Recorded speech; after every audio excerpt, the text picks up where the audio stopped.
Firstly, guys, we're going to start with a very bad interview. I want you to enjoy watching this and we will discuss it afterwards. Hi, Jamie here, and I'm in Hull, and I'm going for an interview as station assistant at Viking FM. But the twist is, I'm going to be doing all the things that you shouldn't do in an interview.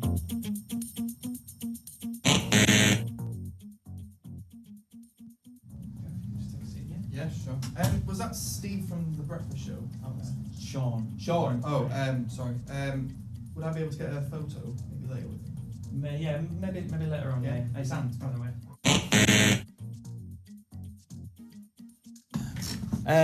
Brilliant. Well, I've been looking at your CV. It says working on a farm. What farm? What farm is that? It's on my dad's farm. Your dad's farm. Yeah. What experience do you think working on a farm is going to bring you here at the radio station? What kind of move a lot of objects. Right. Oh, sorry. Is it alright if I just get this? Well, it should be on silent, really. Hello. Yeah. I'm just at the radio station. All right. Bye. Sorry, can I get you to put that on silent? Yeah, sure. Yeah. You've got a lot of experience working on the farm. What kind of things from that do you think you could bring to the radio station? Moving objects. Moving objects. I could drive a tractor. That might help. Right. But how many tractors at the radio station? No. Is that the only experience that you've got at the working on the farm? Yeah, I've worked on my dad's farm. Well, I'll tell you what, I'll put you in a scenario then that you might get at the radio station, if that's all right. So we're doing an outside broadcast, for example, say Sean is at the spa in Bridlington and he's doing an outside broadcast and you're in the studio and you're driving the desk. Yeah.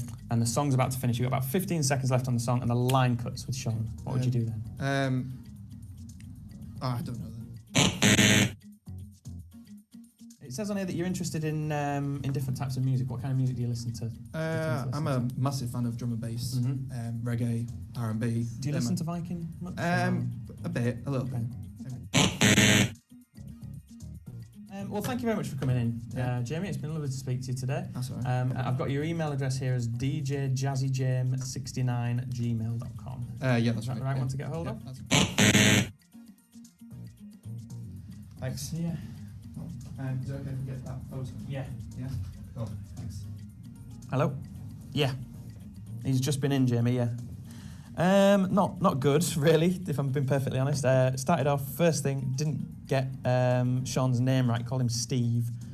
Wanted a picture taken with him to put on social media. I don't know if you've seen, I've been looking at his social media here. Must not think that we're looking at it at all. He's actually posted a selfie of himself outside the radio station and put it on Twitter before I even got here. There's also a picture of him on there from last night. He's obviously been out. It was posted at 2:34 in the morning, and he's in a club. So he's clearly not thinking that we're looking at his social media whatsoever. I just don't get the feeling that he actually wanted the job. He didn't really seem very interested, if you ask me. Would anyone like to start? What did you see there that you couldn't quite believe? The phone, Jade, the phone. Yeah, I've been in an interview before where people have answered their phone and not only answered it and then said, oh, gotta go. They've had a full-blown conversation.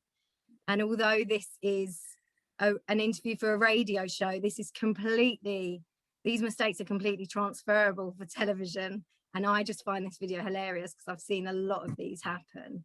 Andrew, can I ask, what did you think of this video and this guy's mistakes? Yeah, it was just clear that there was like zero passion or like motivation to be there. Definitely. Are there any mistakes anyone thought, oh God, I might actually do that? Eve, what did you think? I think the only thing that really struck me was when he said that his skills that he had from his previous work experience, he didn't really see how anything could be relevant. So I think I have a tendency to think that because I didn't do like TV or any sort of production degree, I feel like I haven't got relevant experience, but I feel like that's something that I could fall into the trap of in an interview.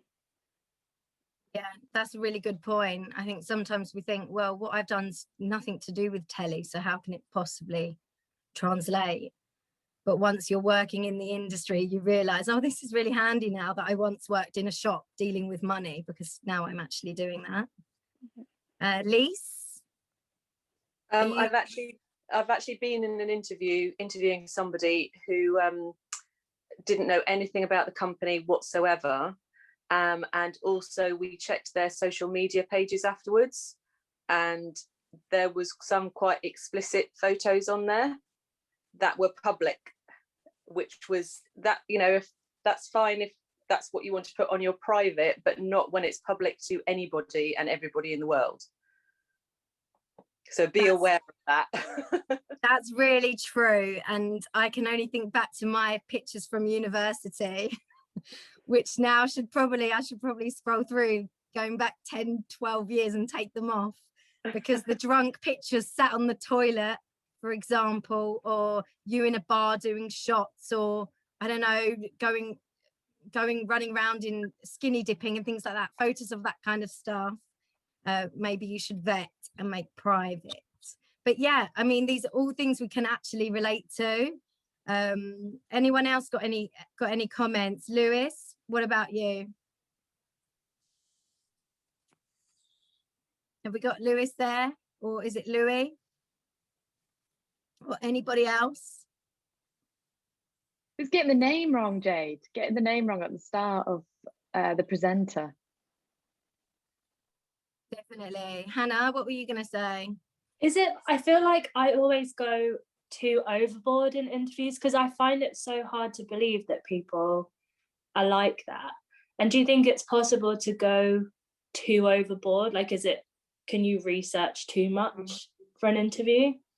Well, firstly, just in case any of you didn't realize, this is a sketch of that guy that we just watched. So he's gone overboard the wrong way on purpose. But I'll speak about that in a minute, Hannah. With regards to how much to learn about the company, personally, it's just something I did the night before or a few days before, and it involved researching their website and maybe watching a few clips of different shows that they've made.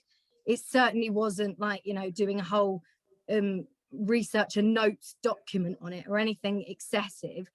It's just having an idea about, just like they have an idea about who you are through your CV.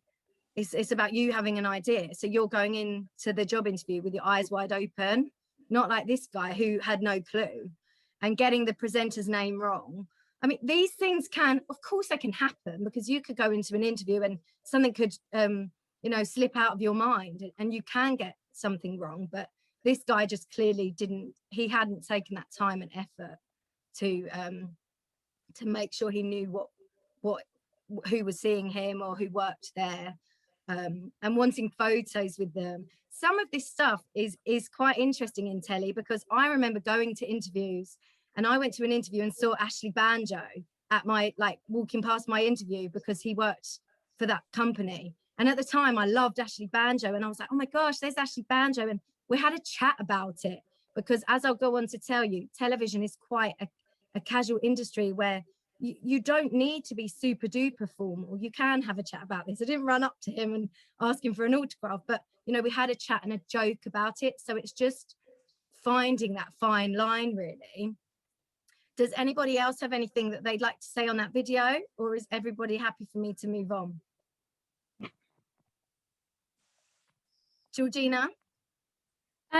I would say as well, just obviously he did take the call, but I noticed it as well. He kept checking his phone throughout, and like it's so unnecessary. Like, just have your phone on silent. Like, yeah, it's just rude otherwise, isn't it? It's rude. And I think that once you've worked in the industry a while, you think, well, of course people know not to do this stuff. But you would be surprised. So if any of you are thinking, oh God, I didn't realize that I couldn't do that in an interview, you know, this is what this hour's about, to learn more. Because I have sat in an interview with a researcher, and she chewed gum the whole interview, and I just couldn't believe it. But I thought, do you know what? Maybe she doesn't think there's a problem with doing that. Maybe no one's ever said, and maybe she's just never thought. So it's just about learning, really. You can't be expected to know all of this stuff. I mean, of course, some of it's common sense, but not all of it.